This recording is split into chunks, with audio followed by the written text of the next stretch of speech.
Now then, the cyclist who was killed when the driver of a Toyota Tazz ploughed into a group of cyclists on the R55 in Centurion yesterday has been identified as Andrew Randall.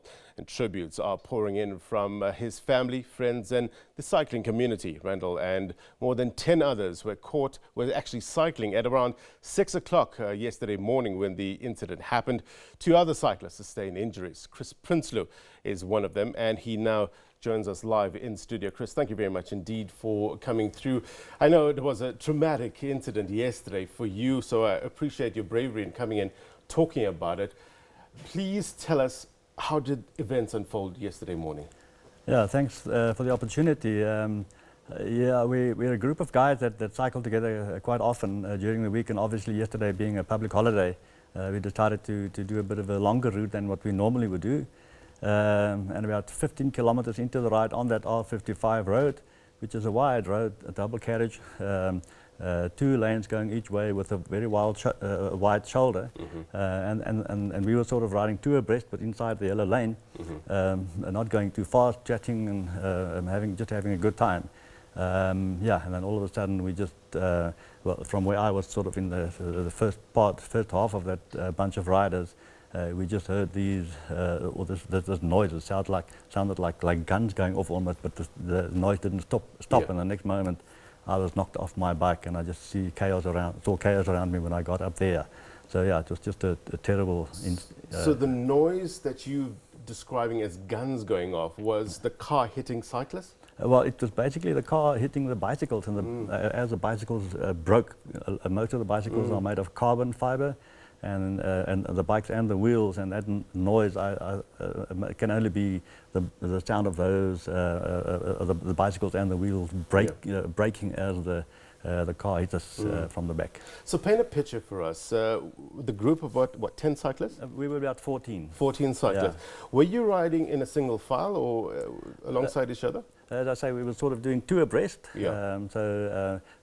Because that's just one of the things that we know, you can't take up the full road. Yeah. So we were riding 2 abreast, and because the road has a wide shoulder there, we were inside that yellow lane. So that was basically it. So we were then 2 abreast, and obviously taking up a bit of road. Yeah. But definitely on the side of the road. And where were you knocked? Where were you hit?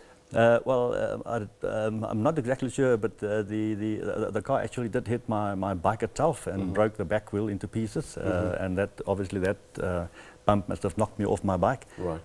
Because just after hearing those noises, I just felt something knocking me off the bike. So, but yeah, it was just sort of that. I'm not sure what actually knocked me down, whether it was the car itself or maybe one of the other cyclists that bumped into me, being knocked off the bike as well. So immediately after that, what did you see? It was just absolute chaos. As I got up, I just saw bike parts and bodies all over the road, and the car that stood on the other side of the road against the barriers that's in between the 2 lanes. It was just guys lying around, broken bicycles.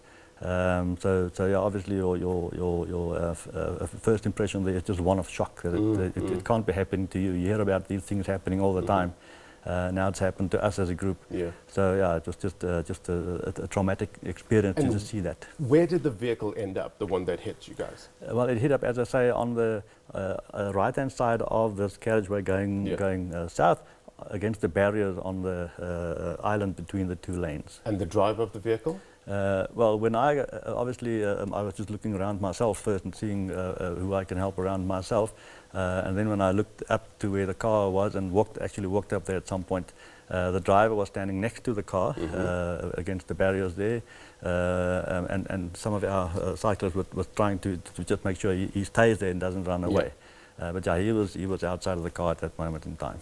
So some of the cyclists were with the driver at the time? Yes, because quite a few of our cyclists were also either dragged by this car to it got to a standstill, and some of the guys were on the bonnet of the car as it drove up there, and one of the guys landed inside the car, went through the windscreen inside the car. So obviously some of the guys ran there to go and help our friends that were with the car, and then also saw the driver there and just tried to make sure that he doesn't get away.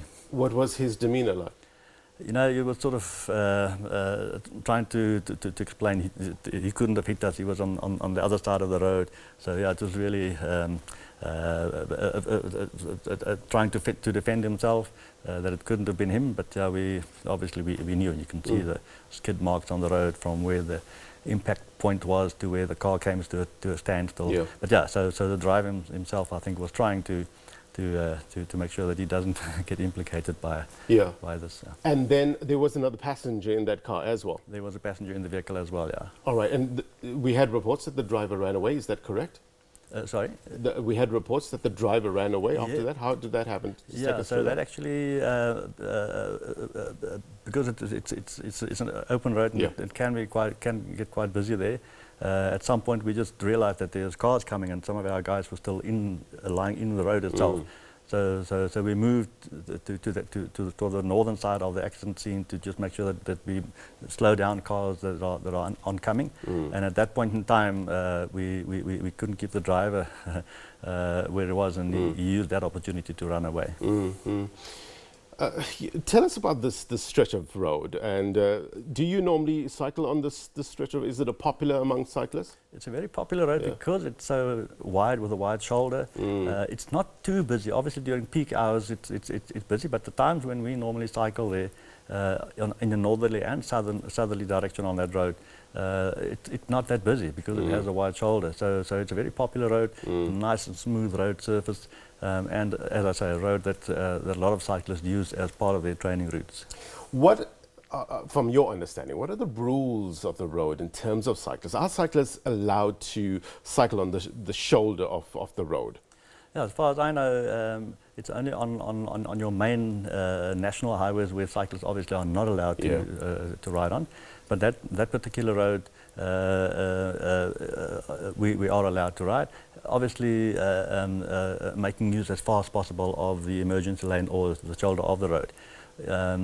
So yeah, as far as we're concerned, we are allowed to use that road for cycling as well, because a lot of people use it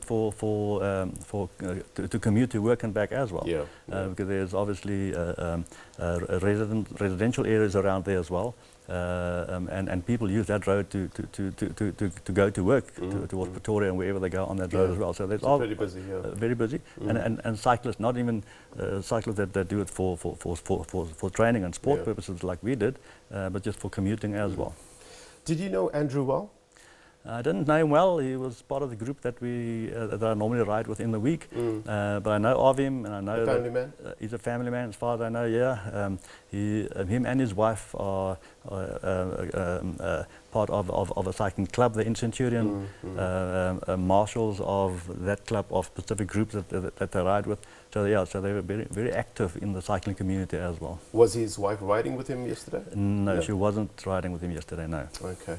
So devastating indeed. And it draws a lot of questions with regards to cyclist safety. I remember, I think it was back in 2013 when I covered the death of Baristanda in KwaZulu-Natal. And, you know, it reignited this conversation about cyclists and road safety and, you know, how can motorists and cyclists coexist, you know? What do you think needs to be done in order to put proper measures in place to protect cyclists as well as motorists? I mean, we hear about these campaigns, stay wider of the rider. What more can be done? You know, I think it's a matter of tolerance maybe in the first place. People allowing other people space on the road. And cyclists, the only place we can ride, unless you do off-road riding on a mountain bike, you go off-road and ride in the bush. But if you're a road cyclist, you have to use the public roads that are there to ride on. So, but I think so from a cyclist point of view, I think for us it's important, and we try as far as possible to stay as far as left as we can on the left-hand side of the road, not to take up the full road. But that sometimes does happen that you have a big group that ride together, and a group just too big, and they do take up more space than, say, just the emergency lane. But obviously there's a responsibility on the cyclist side to stay within the rules of the road. And I think from a motorist side as well, so if you're driving in your car, whenever you see an obstacle in the road, you have to do something to avoid an accident with it. And that's what a cyclist is. It may be an obstacle at that point in time, but I think it's something that we, from both sides, need to do. From cyclists to abide by the rules of the road, and for motorists as well. Because if you don't, you have an incident like we had yesterday, where someone's life is lost because one person didn't abide by a rule. Yeah, I guess, finding proper solutions to this problem will be one of the best ways to honor Andrew Randall as well. What has this done to you personally? It was no doubt a traumatic experience for you. Are you going to get back out there? Yeah, I'm definitely going to go back out there. I already rode this morning. Yeah. It's one of the things that we do as cyclists. I think for us it's part of our lifestyle. We want to be healthy. It's a nice social sport as well, because you ride in a group. The guys chat about everything, sometimes not even cycling. Yeah. So yeah, it's part of our life and part of my life. I won't stop cycling. But I think, and that's why I want to be on this show here today. Yeah. To help create awareness of cyclists out there, and just try and plead to motorists and people out there just to be tolerant towards one another. Not just towards cyclists, towards everyone else in our beautiful country.